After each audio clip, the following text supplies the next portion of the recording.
510, a big talker, News Talk 100, WNOX. It is the Phil Show. We have a guest this segment. Richard Rackley from Fountainhead College of Technology is in here. We're going to talk about Whitespace. That's right, Whitespace. Whitespace. Yes. All right. Now, Whitespace is not like what is between, this has nothing to do with typing, does it? No. Whitespace has nothing to do with dental hygiene, does it? No. Okay, I'm guessing because it's you. Mm-hmm. And because, we talk about this economy all the time, and one of the things that we continue to see grow is technology. Absolutely. And it appears to be certainly not only recession-proof, but every day new things are added, and you guys do that. What is this? Oh, first of all, I'm writing with a Fountainhead College of Technology pen. Yes, today. I see that. That's fantastic. When we first started, I went to TIE, the original school. I went when it was Tennessee Institute of Electronics. That's right. And we were chatting about this, and he gave me some original TIE pens. Yes. And one day I was using one, and the darn thing didn't work. Yeah. And I said something about it on the air, and somebody heard it. And somebody said, "Hey, he's talking bad about your pen."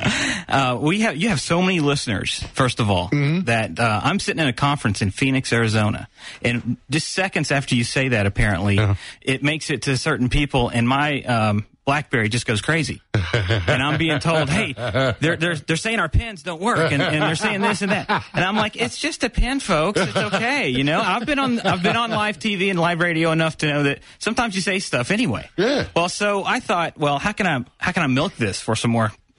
Well, so I got you a gift, a pen. Next time you have a pen dysfunction. Ooh, this is a real pen right here now. And it's engraved. Oh, it says here, nice. It says a nice pen. It says a nice pen for Phil. There you go. Thank you this is the nicest pen I've ever had. That's from everyone at Fountainhead College, because we discussed this at a meeting the other day. Nice pen. But I figure, you can keep it in the studio and write with it. I will, or whatever you want to do. Keep it in the briefcase, and I will keep it here. Oh, thank you very much. And it's blue for Fountainhead, but it doesn't. I didn't engrave Fountainhead on it or anything. That's like that. Perfect. I like it. It's a nice. Thank you very much. Sure. But these write very, very good. All right. Okay. Whitespace. Whitespace. I want to mention something real quick. Because we're talking about technology and how we're all addicted to it, and how it's the growing. future.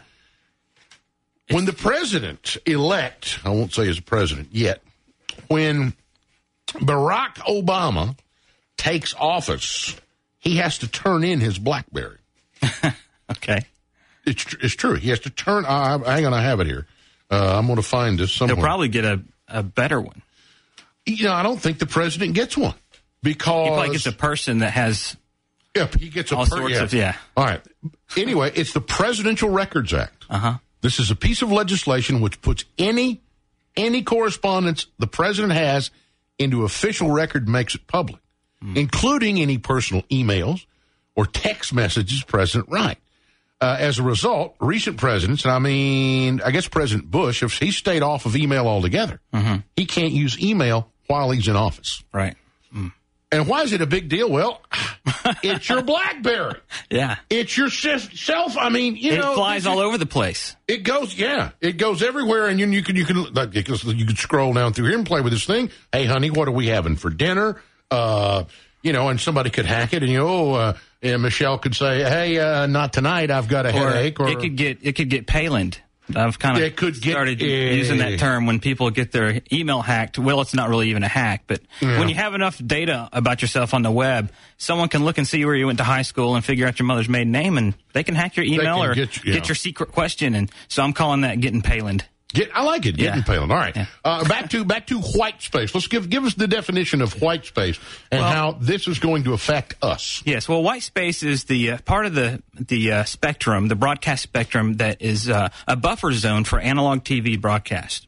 And as you may or may not know, in February, analog TV is being turned off. Oh, we keep seeing this. It's the countdown and all this. Yeah. Right.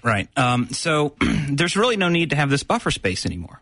But from city to city, that buffer space is different. So the trick is if the FCC releases this space to the consumers, to the this is private television markets, white space. Yeah, it's broadcast frequency. Okay, but it's at a spectrum of the frequency that is near television. Right. So therefore, it goes through walls, it goes long distances, just like a television signal does, and that's great for what they want to do with it. But so the FCC actually on Election Day, which I thought was interesting, they tried to slide it in there under the radar that it was approved and completely unlicensed for private use. But the companies that make devices have to make devices that will auto-sense where that white space is, because you go from city to city, that white space is different. And you go to an NFL football game, and that white space is actually used by the referee microphones. Or you go to a Broadway play, that white space is used by the wireless microphones on the actors. And some people some of it's already being used. Is the same technology for cordless phones? Sort of, but really it's because it's so sensitive, it was licensed for mainly wireless microphones. Okay. And for NFL, Broadway plays, radio stations, stuff like that. But a lot of people don't realize that the 2.4 gigahertz spectrum that we use for wireless phones at your house and Wi-Fi, wireless internet, that was junk spectrum. The frequencies there are dirty because of microwave ovens. And so the FCC said, well, here, we're not going to do anything with these because of microwave ovens, so the private industry can develop stuff for that.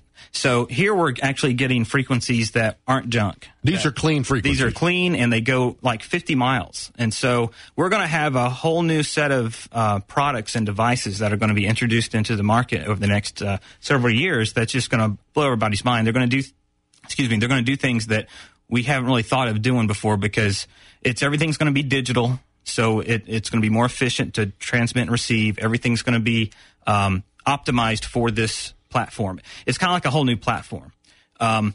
Here's an example. Like taxi cab companies, the lobbyists for taxi cabs wanted to get this white space so that they could have more radios and more taxis, Well, they'll be able to use this white space. Just it's going to be a platform, and they can have they can send data and communicate on this white space just like anyone will be able to. So rather than make it for one specific industry, it's going to be for pretty much every industry.